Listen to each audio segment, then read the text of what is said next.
recording this session.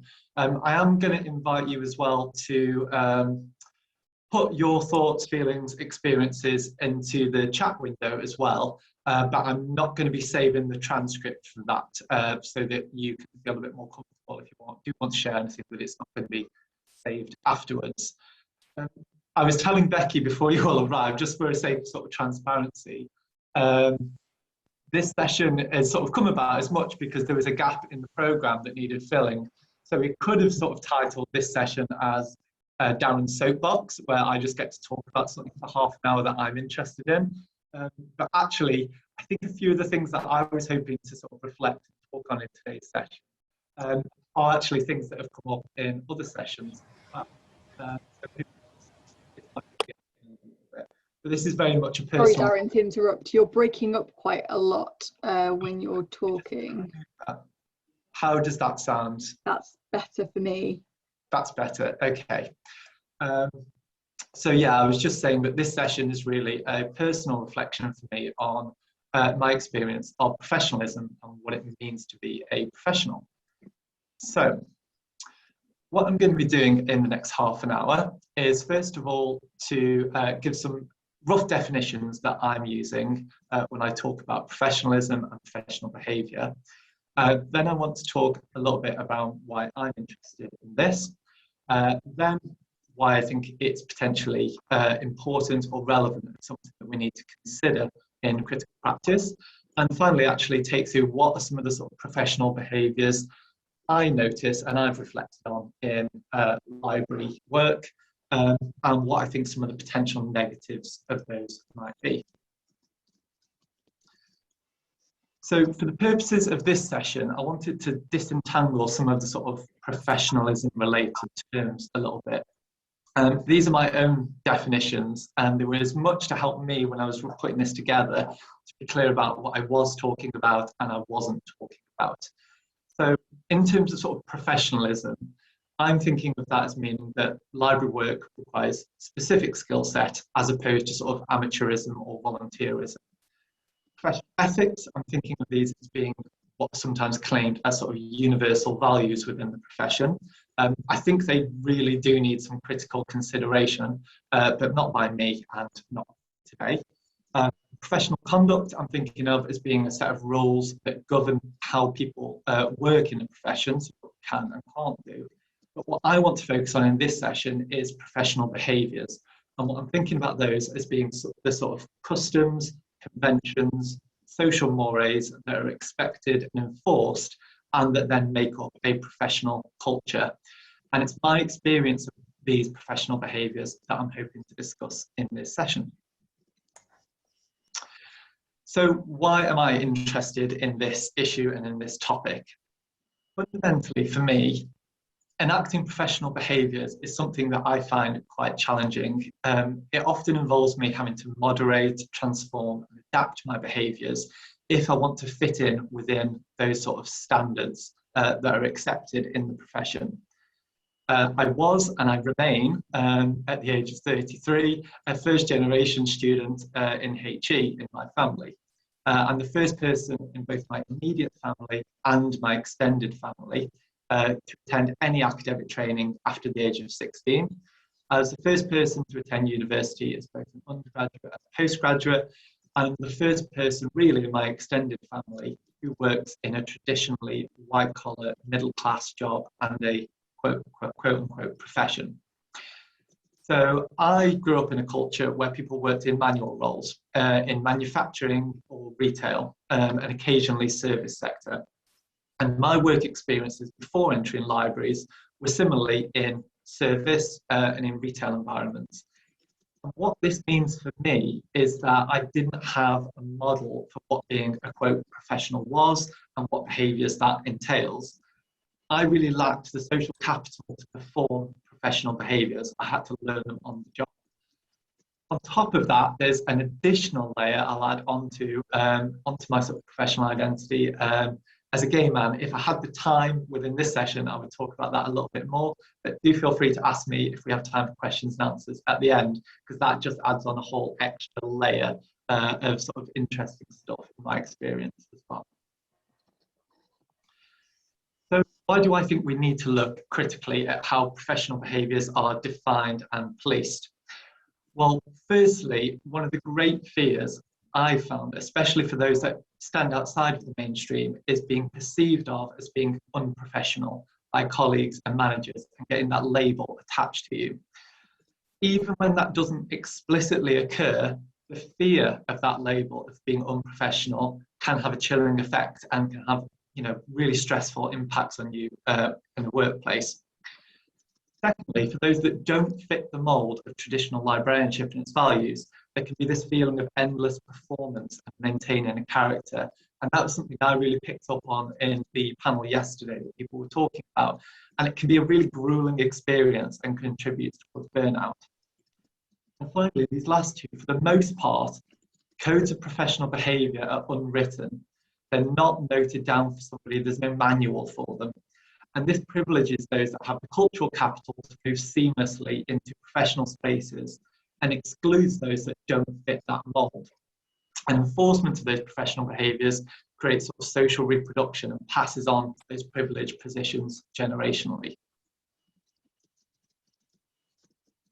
So I wanted to have a think about where do I think personally these sort of professional behaviours and standards come from, and why are they so omnipresent, and why are they so enforced?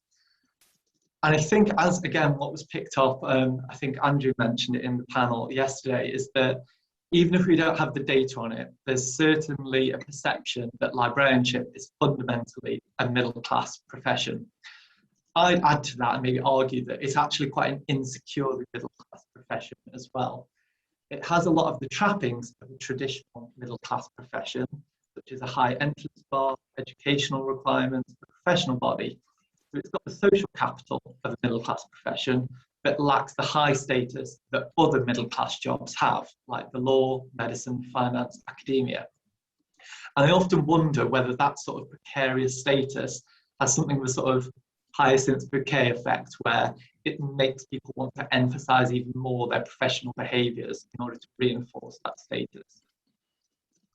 I think as a profession and as a sector, and lots of better people than me have written about this, library work was founded within the tradition of white womanhood, and that it still represents and reproduces a lot of those values from that time.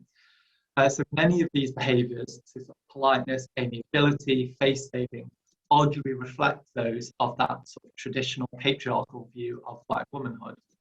So it's that idea almost that if the white woman is to exist outside of a domestic sphere, then the workplace that she is in must be polished of any remaining coarseness and be given a sort of gloss of gentility.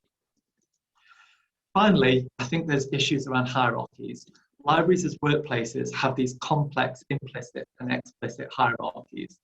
So at a basic level, you've got this separation between, quote, professional and non-professional roles. You've got grading that's really strict between job roles.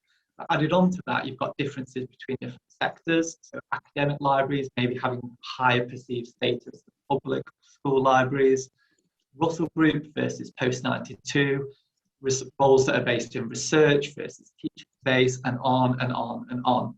And when you've got this hierarchy and relative status that's so contested, sort of proving worth by understanding, demonstrating and enforcing professional behaviour codes becomes more and more important.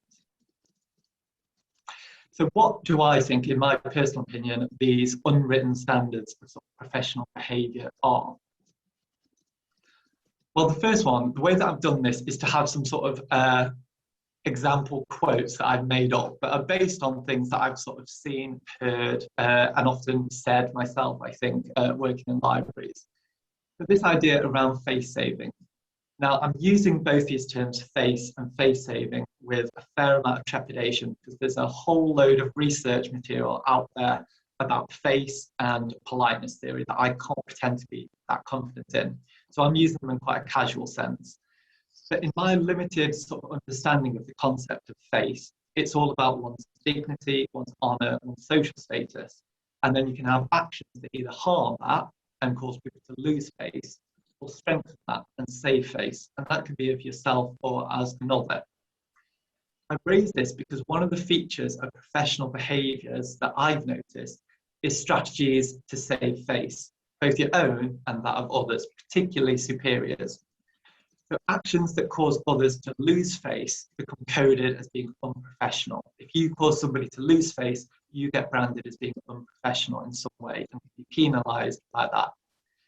Now, on the face of it, I think maintaining the dignity of your co-workers is obviously desirable. But when face-saving becomes so ingrained a practice, it can raise issues. So I'm thinking about those occasions, perhaps in a meeting where you can't ask a probing or a challenging question, and that has to take place outside of the meeting, in the corridor outside. Or you might have a situation where a derogatory comment is made by somebody, but you can't challenge them on that comment because that could cause them to lose face. And the perception sometimes that the harm of causing somebody to lose face is worse than the harm done by leaving a comment unchallenged. And finally, it can make it quite difficult to have open, critical conversations because that might reveal negative actions or opinions of those present and cause them to lose face. Second area that I wanted to look at was around amiability and sort of positivity. And I really thought about this with the sort of infamous job advert that came out last week about little black clouds. I find that libraries encourage this narrative of library staff having these endless amounts of patience and this attitude that there's almost nothing we can't do to support our patrons. In itself, I think this is actually just untrue. A massive part of designing library services is about delineating what we will and won't offer and to who we will and won't offer services. And yet this sort of narrative remains that we should be trying to be all things to all people at all times. Further to this, I think there's a tendency towards responding to challenges, privations, and setbacks with this sort of air of grace and this positive can-do attitude. And it sort of smacks to me of a culture of sort of angel in the house, this sort of Victorian notion, sort of angel in the office mindset that we have in libraries. And if we start challenging this by raising concerns or critiquing practices or refusing to sort of locate and centre that positive story, we can often end up with that label again as being sort of negative or being unprofessional. Now, positive mindsets are undoubtedly important, but amiability and sort of positivity as being the only permissible responses is hugely problematic for the people that are not experiencing that at all times. This next one, I sort of reflected on after reading a bit more of Learning to Labour, the Paul Willis book. And in that, he describes the group identity of a group of working class boys and about how their group identity is formed in opposition to the institution, whereas the more middle class boys, or those that were more engaged with school, formed their group identity around the institution. And this is something that I've often found moving between working class and middle class social environments. In working class environments, group bonds are often formed through a shared resistance to the organisation, and there's a sense of solidarity between the members. That opposition forms the solidarity almost. And that resistance might be sort of mild ribbing of somebody, it might be sarcasm, it might be sort of puncturing somebody's posture if they feel to be getting above themselves, or sort of go right through to defiance, obstruction, or collective action. In the middle class environments that I've been in, though, I've often found that there's a greater identification with the institution or the organisation, and this is encouraged by the organisation. So it appeals to its history, its culture, its prestige, and you're encouraged as a staff member or student to take pride in being part of that and of working towards sort of upholding its dignity. Now, in libraries, I felt a heavy lean towards the latter, identification with the organisation. So we're often encouraged to put the needs of the library as an institution or its proxy, the users, sort of first in everything that we do.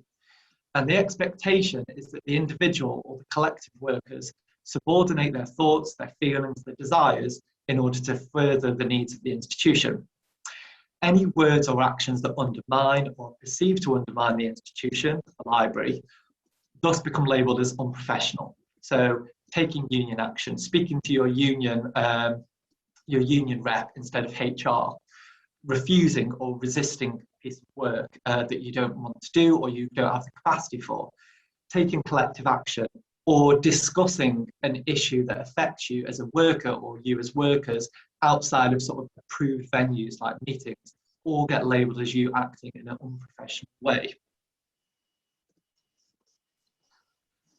This particular one, and this is probably one of the most challenging things I've found working in libraries, you might have come across, I'll just share it briefly, get to it, an infographic that's got shared quite a lot around what rich people say, what rich people mean, and what others understand that to mean. And it kind of pokes fun at this idea that people, British people particularly, don't say what they actually mean. I'd actually argue this is actually more of a representation of middle class speech rather than all British people. So these are the sort of terms and phrases that I've come across, and I didn't really understand what they were supposed to mean. So when I see a phrase like, I think that's a discussion for another day, what I thought that meant when I first started hearing it working in libraries was, I've heard what you say, I'm interested in it, but I want to talk about it on another time. Rather than what it actually meant was, I don't really want to say no, so I think I'm going to close this down. Second one, if you could get that to me by Monday, that would be great. That to me originally meant Monday was an ambition. It would be great if you can get it on Monday, and you'd be going above and beyond by doing that. Not the actuality, which is Monday is the deadline, it's late after. And that final one, this is the one which has probably wasted me the most time, is pitching things and getting a response like, that sounds like a good project if you have the time. That to me meant reprioritize things because that sounds really good. The reality is that that means no, I don't really want you to do that. It's not a priority, don't do it. Now, in the culture I'm from, a working class culture, there's generally a greater emphasis on direct communication. Has the person listening understood the message? As opposed to this method where the onus is more on the listener to interpret what has been said. Now, that makes it quite difficult for me in a workplace, or it did until I sort of got to know these phrases a bit more, because often as a sort of worker and as a listener, I'm having to run this constant translation in my head around what was said and what was really said. When I've misinterpreted it, I found myself investing time and energy into works that people didn't really want, but didn't want to say so. I've raised issues with and discussions with managers that they felt that they'd closed down and ended, and they feel sort of annoyed with me for bringing it up again. And by seeking clarification from people, I cause them to lose face because I'm implicitly criticising their communication skills. Similarly, as a speaker, I have to sort of adjust my preference for being direct in my communication, because sometimes that can come across as being unprofessional in a way. Now, directness, saying what you mean with precision, is often but incorrectly equated with rudeness and coarseness. I think actually indirect communication makes interchanges between staff really problematic, and it's based on this mutual recognition that isn't always there because people don't have the same shared lived experiences and social capital. This has got the great Pat Carmichael here. So I've displayed this picture of a character from the Line of Duty TV show, Pat Carmichael. If I knew every one of you watched this show, I could just leave this here and just move on, because she sums up everything about this point. But I'm guessing probably you haven't always. But what I wanted to get across with this is this, this idea that in a lot of libraries and in sort of workplace like this, we have this sort of cult of politeness. Now, what I'm not arguing against here is that we shouldn't expect and enforce workplaces that are respectful and kind. What I would argue, though, is that politeness is often deployed as this sort of universal philosophy and is used to police other people's professional behaviours. In my experience, this particular form of politeness often intersects with some of the other behaviours that are described, so sort of face-saving, indirect communication, amiability, and it represents a kind of genteel professional behaviour. So it's things like not making a fuss, not showing emotion, not impinging on anybody or making demands, being quiet, seeking compromise in every situation, and sort of endlessly moderating your words and your practices. And if you breach any one of these, you get the risk of being labelled as being unprofessional in some way. And I know that there are people at this conference that have experienced this because I've seen it happening on social media particularly. You take a strident tone with somebody, you get knocked down and get called unprofessional, and you get labelled with that. Politeness is also often used to mask and facilitate passive-aggressive behaviour. So if you've ever received one of those emails that begins "as per," you'll be familiar with that. It drives me crazy every time I see it. And these sorts of codes of politeness and fear of being labelled unprofessional means that we have workplaces with lots of tone policing and where we can't be open and honest around what we think and we feel. And oftentimes we end up seeking compromise with internal and external actors who could damage us as individuals, as a profession, as a workplace. And we're not actually as willing to fight against that and actually fight for our users and our colleagues who we want to support adequately.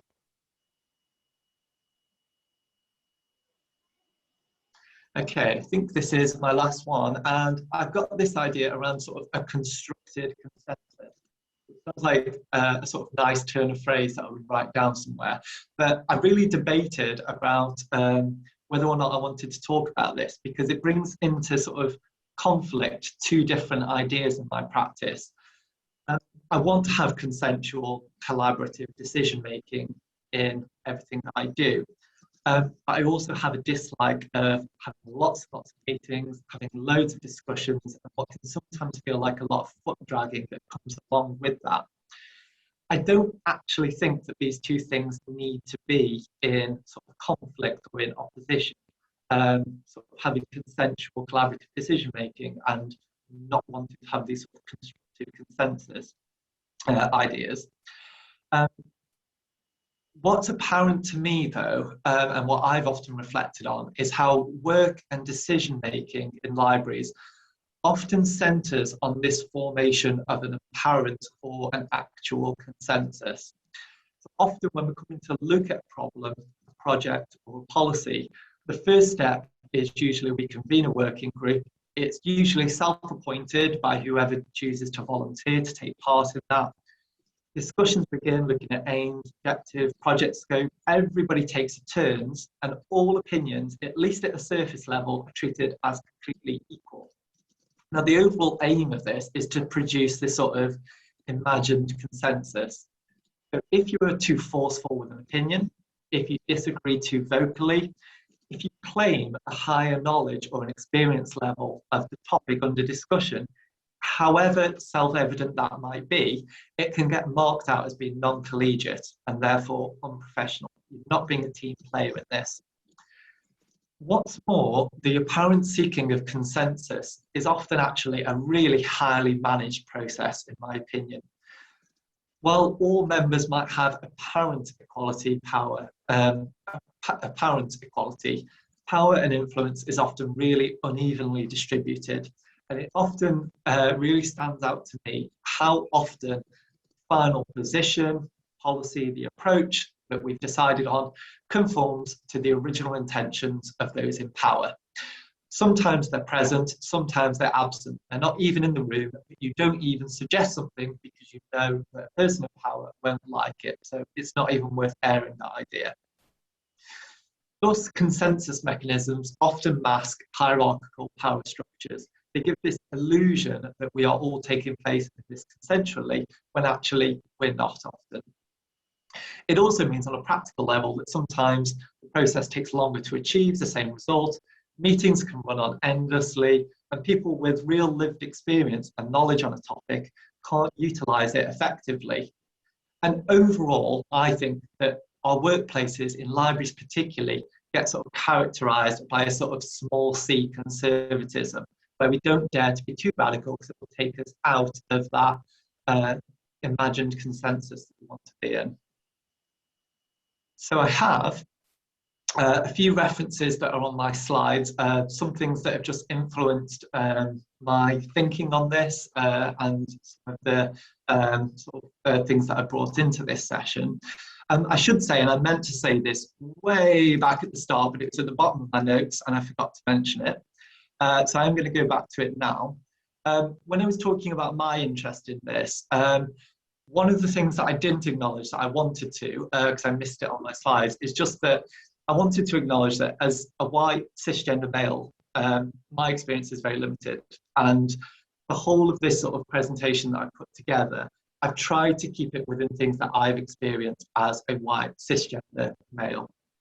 There are some factors in there. So I am working class, I'm from a working class background, I'm queer, and that comes into it as well. But for the most part, I've tried to make this not self-consciously non-intersectional, because I didn't want to use anyone else's experiences. And I wanted to just acknowledge that actually I have a lot of privilege, and that privilege grants me a huge amount of latitude with my behaviours that other people do not benefit from.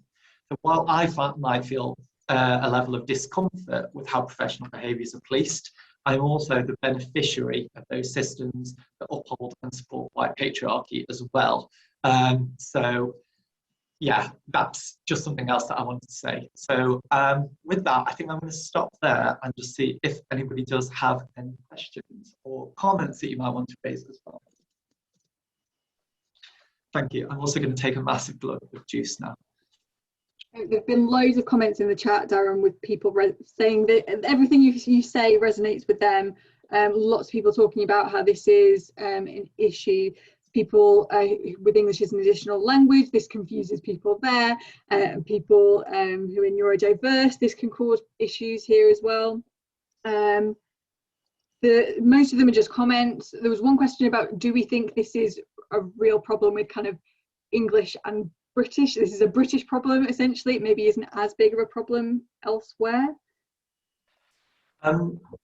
I honestly, I can't say, and I'm sure other people would be much better placed to comment on that. My whole working life, I've been not only in the UK, I've been in England. My whole working life, I think one of the things, and I'm sure a lot of other people, class is omnipresent in British society, and so nuanced and so powerful, but also under the surface and uncomfortable for people to talk about, that I think it becomes really, really complicated in the UK, particularly in my experience, but I don't have a point of reference.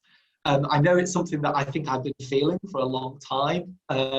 Since I started working in libraries, a lot of these feelings. I'm really grateful to people like Working Class Academics Conference for actually giving me the confidence to say, that's what it is, that's what I'm feeling. I have words for this now. It's not just me who can't fit in with academic or professional environments. There is a reason behind it. Yeah.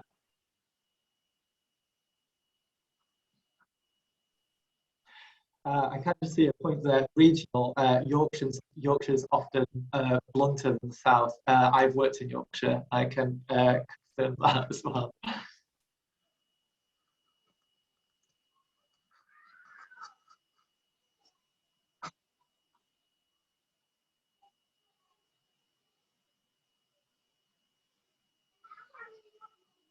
I'm just going through some of these comments now because I missed them all before. It's nice to see.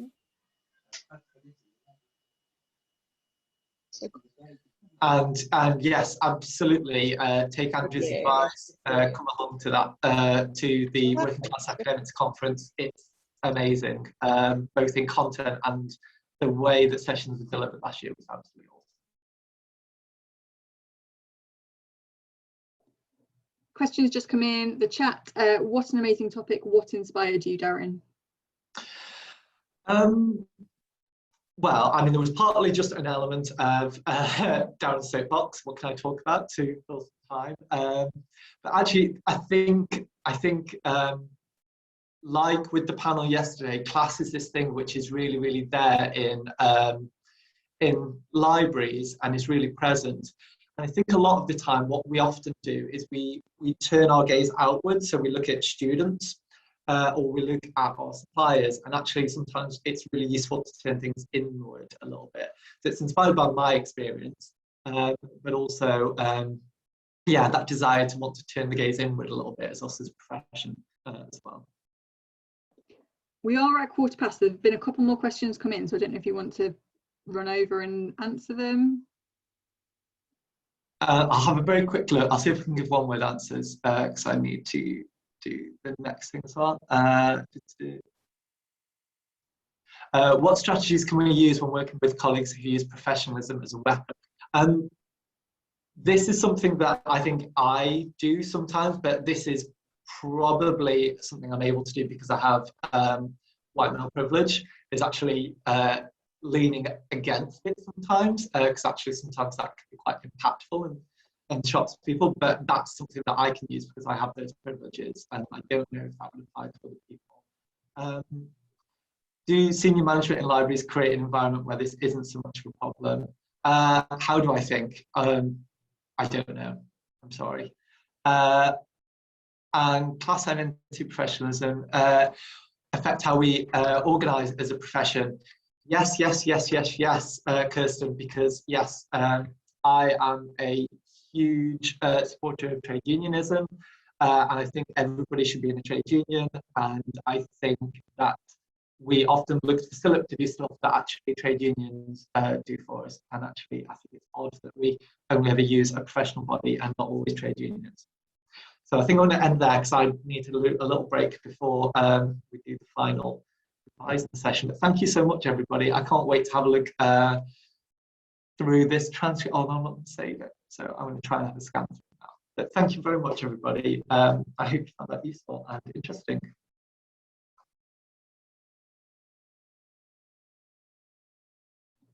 If we're not saving the transcript, Darren, I will leave this room open for a bit so you can look through the chat. Thank you. Thank you.